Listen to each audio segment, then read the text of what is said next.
Welcome back. I am joined here by John Shields from the Manchester United Foundation. How are you today, John? I'm very well, thank you, Aaron. And you? Yeah, not too bad. I've been enjoying all of these guests that we've had so far, and I'm looking forward to your presentation as well to find out all about the work that the Manchester United Foundation do. Before we go into our video that you've shared with us, would you like to just be able to introduce yourself and say what the foundation is? Yeah. First and foremost, I have to say I've been enjoying the bit while I've been watching. I thought the red arrows were absolutely inspirational, and there's no doubt that I'll be making use of the banana chocolate that I've just seen there. So that'll be something that will go on to my fire pit in the winter.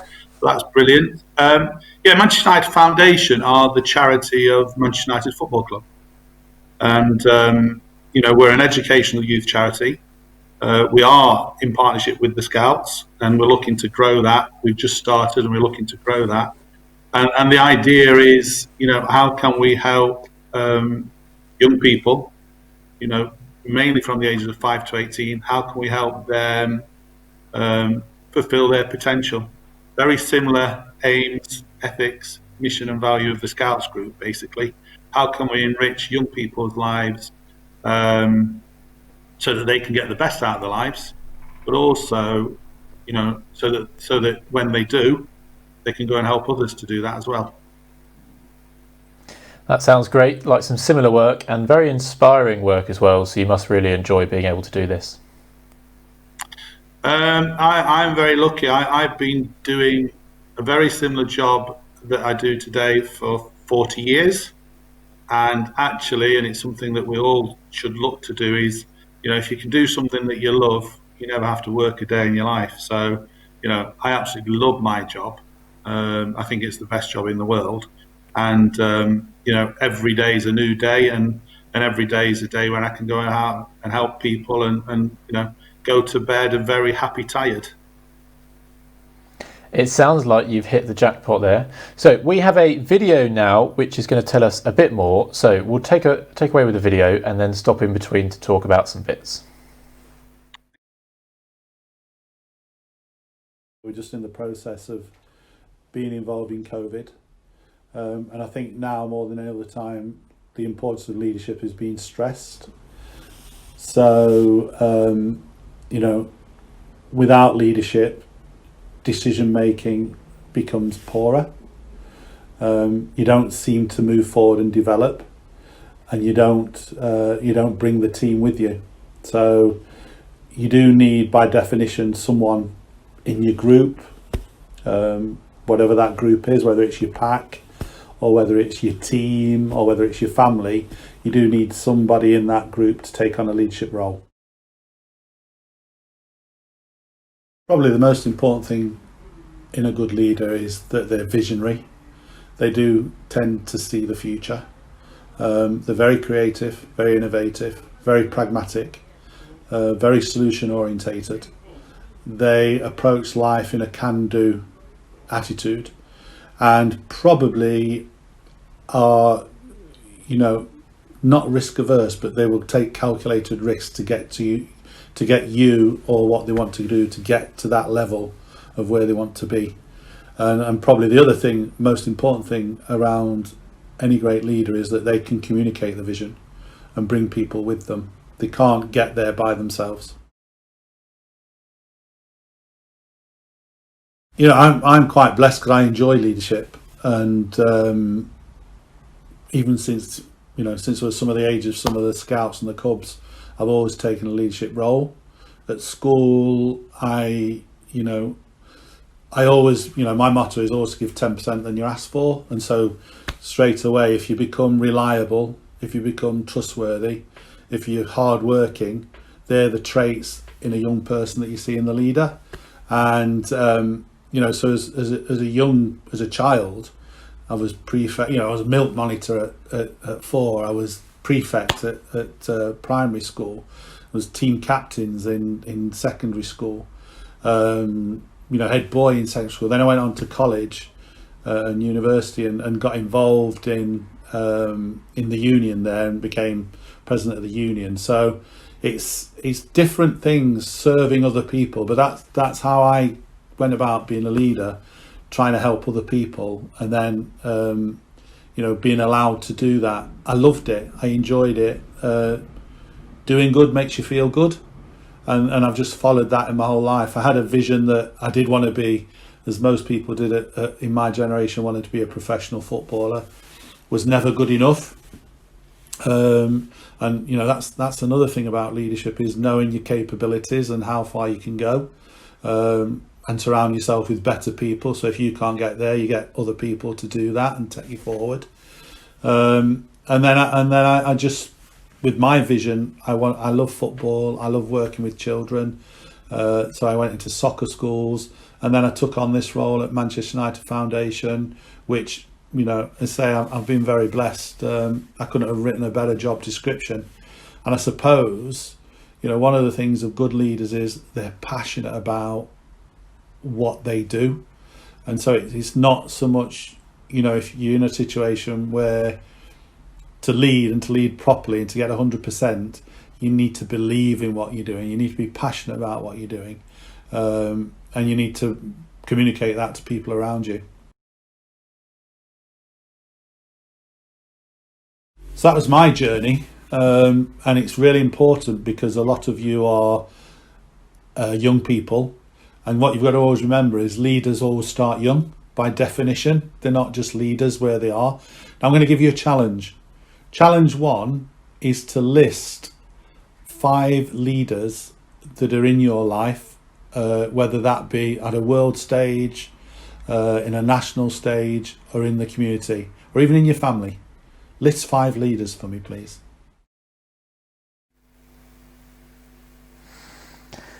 Thank you for that introduction there to leadership, John. Do you have 5 leaders that you know? Yeah, I think first and foremost, I think leadership's all around. And obviously, I'm a lot older than a lot of people on this video, so I've got people that will range from from a good period. So I've been at the club for 40 years, so it'd be remiss of me not to say that Sir Alex Ferguson was a good leader. He brought success to the club over 26 years. So leadership isn't about a one-off. It's about how do you continue to lead and how do you keep it going. The other people that have been very influential in my life are how the Obama family in America. When we look at America now, and we see, that's probably a country and a few states in trouble there. But the Obama family, to become the first black president in a world that is, has to be inclusive and diverse, to break that mold of being the first black president. But Barack wasn't the only person. Michelle, I think, and their daughters were all part of that leadership team, so they would come in. Another gentleman who people might know from history is a guy called Nelson Mandela, who fought against, probably when you look at his early history, his leadership skills weren't the best because they weren't packaged in the best way. But actually how he had the humility and the compassion to forgive when he came out was another great leadership trait. So he was based over in South Africa, and he came out and helped change the world in South Africa. Funny one, which I think, because leadership is about who influences, who can probably make you perform better, who can make you think better, who can make you behave better, who has a legacy. And a strange one here, and it's something that I picked up when I was doing a leadership program in China, actually. When I asked that group who had influenced them, I was working with a young group. They actually said Harry Potter. Well, I just had to say, did you not know Harry Potter's not real? And they said, no, John, you asked who in our lives have influenced us, and Harry Potter was a leader, whether it's fictional or not. But probably one of mine would be Walt Disney. the innovation, the creativity, how he's built a long-lasting legacy and a billion-pound empire that keeps growing. So Walt Disney, and then, as I say, leadership is all around. And I have to say that, even though he's only a young man and it's very early in his leadership journey, you have to take your cap off and look at Marcus Rashford for the awareness that he's risen. This last and he's probably not too much older than a lot of people sitting here watching this program. And leadership, you don't have to be a good leader. You don't have to be old and trek the path. Marcus saw an issue, he had a platform, and he started his journey in leadership. But what a journey he's created in the last 9 months. So they would be 5 leaders that I would look at. That's great, and it sounds like leadership is one of the core things that you guys at the foundation help to empower our young people with. Well, we tend to work in areas that are really socially challenged. So, and that's only because we've only got the resource to look after a certain amount of people. When you're a teenager, you're challenged. There's no doubt about it, and it's not new. All of us have been challenged. We've all been teenagers. We've all had a challenge. But we tend to work with socially challenged. But across the board, what I think if you can, because I think leadership's, some of it's natural, but a lot of it can be learned, because there are skills to leadership. So if we can offer opportunity for young people to gain leadership skills, to have the opportunity to lead, then and they learn how to be good leaders from our socially challenged areas, I think it gives them a better chance of getting a job, because that's the only way they're going to break out of their cycle of poverty, by getting a job. And for those of us who are in a more privileged position, then that leadership is also there to help them to become better citizens, better for themselves, but also better in how they can help other people. Because the great leaders are servant leaders. It's not about them, it's about who they can help. It really sounds like you are helping to, bring these deprived young people into a better place. And so, would you like to just quickly introduce the next section of the video? I think it's self-explanatory. If you put it on, it'll perfect. It'll just...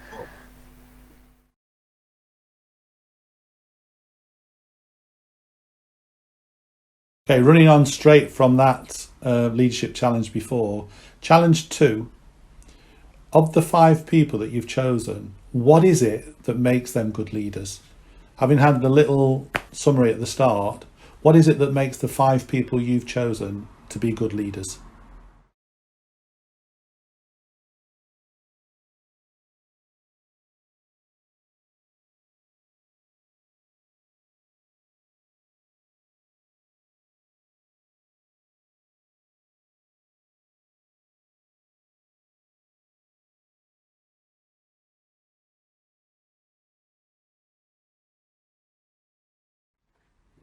So hopefully you enjoyed that challenge. No doubt you've got lots and lots of different examples of the qualities needed in leadership. We're gonna tie it down now. We're going to tie it down to, footballers love playing 5-a-side. So we're going to tie it down to the top 5.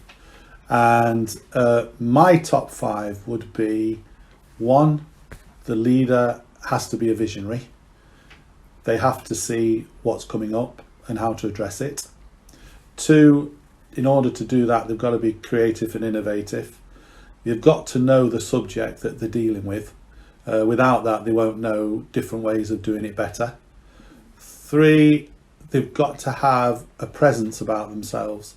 And generally that's about you looking after yourself properly and having enough energy to see things through.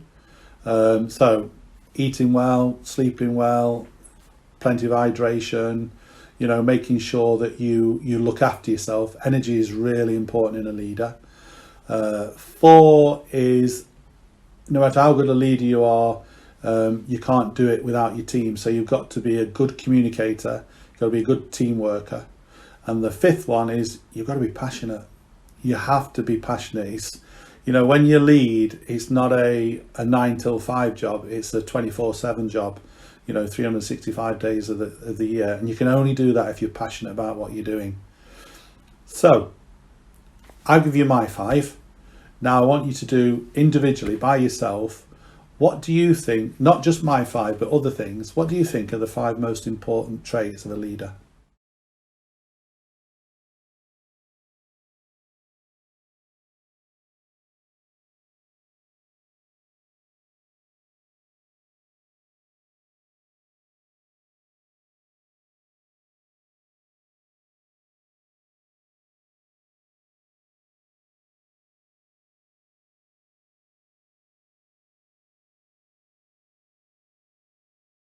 So hopefully you've listed your 5. I would say, without seeing them, they're probably naturally biased to what your 5 strengths are. What you need to as a leader, though, is to be open-minded. And one of the things that I enjoy doing is learning something every day. I do a lot of reading. Not just reading now. With the technology that's available, there's lots and lots of resources online that you can learn from. So, every day is a new day, particularly when it comes to being curious and increasing the knowledge. Leadership is everywhere, and everyone can be a leader. And it doesn't necessarily have to be in big groups. It might be that you lead a partner, or it might be that you lead a small team. What I want you to think about now, and it's a challenge for you, is there something that you think you can share that you're quite good at, that that you can communicate well, and you've got the patience to work with the person you're going to teach or to help do this skill or this task? Is there something that you can go away now and demonstrate leadership in terms of sharing a skill you have? And it might be knot tying, it might be dribbling a football, it might be painting, it might be cooking. Is there something that you can share with someone else and demonstrate a sense of leadership in yourself?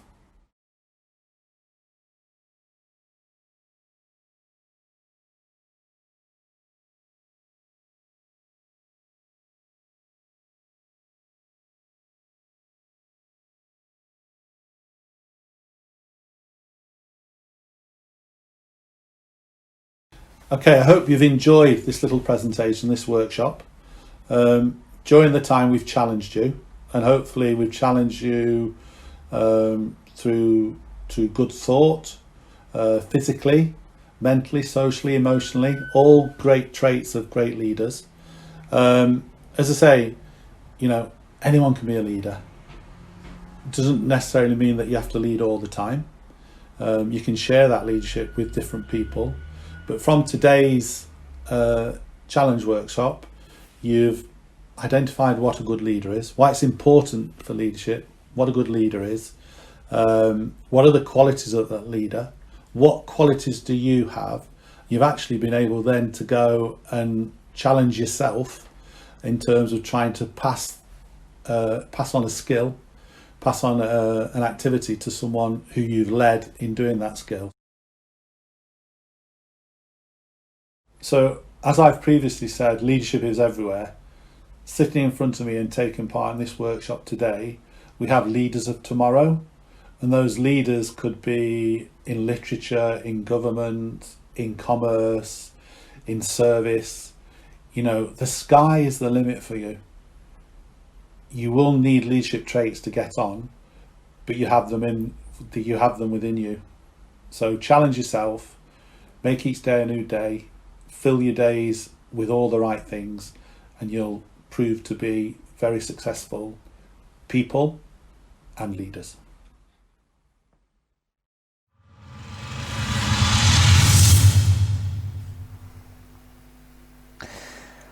Thank you very much for that video. It was great to hear your story of leadership and what other things and tips you have. So we have our own leadership schemes here, including the Young Leader Scheme, where explorers, I don't know if you know about it, they go around lower sections and they help out. Are there any resources that you guys have and schemes that you guys run for leadership?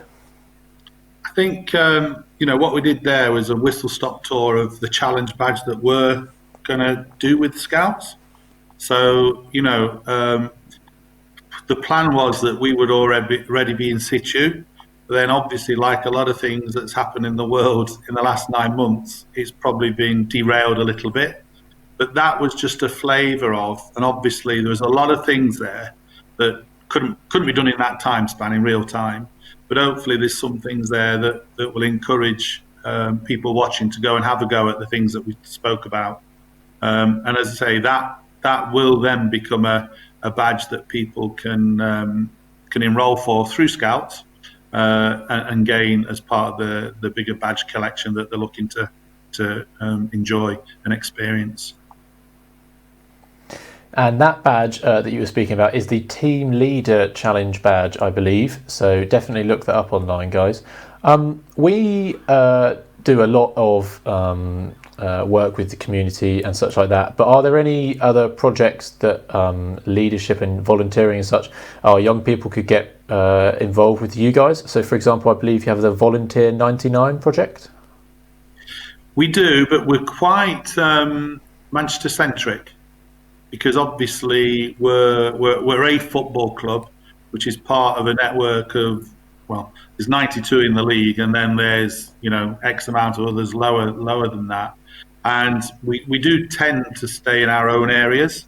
So as Manchester United at this moment in time, we are very Greater Manchester based. Again, obviously, if there are any scouts, clubs, or scout leaders who want to get involved with us in the Greater Manchester area, that's something we would love to develop. But that's why we did the Team Leader Challenge, so that it could be something that's done remotely online without actually having to have a physical presence in situ. But the idea is, as that relationship grows, we can almost start thinking about how can we bring more scouts as part of an experience to Manchester. Yeah, that does sound really exciting for what you have coming in the future. We do have a question or two from some of our viewers. Yeah. So if you don't mind, Summer has said, I'm currently a patrol leader and my patrol don't listen to me. Do you have any tips so I can make them listen and be a better leader?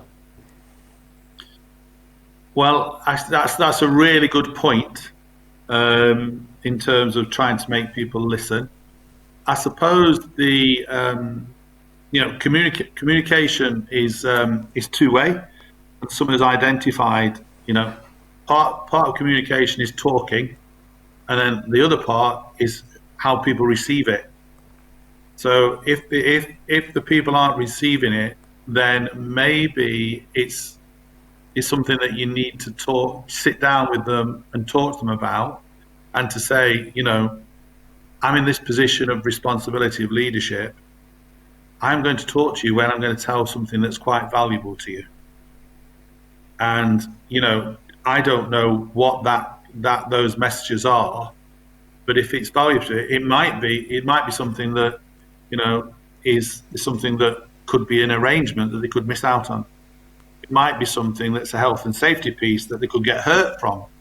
So I suppose it's around challenging that behaviour, but rather than probably standing out as the leader, how can you be part of that team and leading the team? So there's more, there's a lot to leadership, and the respect of a leader has to be earned. It's not something that just because you get the position or the rank, people do it. You have to earn that right to be respected. Thank you very much for those great tips. I'm afraid we have run out of time now, but I'd like to thank you for the great presentation. We are looking forward to the Team Challenge badge, the Team Leader Challenge badge, and certainly what else comes out of the partnership. Thank you for asking us to come along. You know, like I say, I've been truly inspired by what I've seen. I've not been on all morning, but you know what I've seen has been inspiring. Good luck to everybody. Keep well, keep safe, be kind to yourself, and be kind to others. Thank you very much, John. Go on.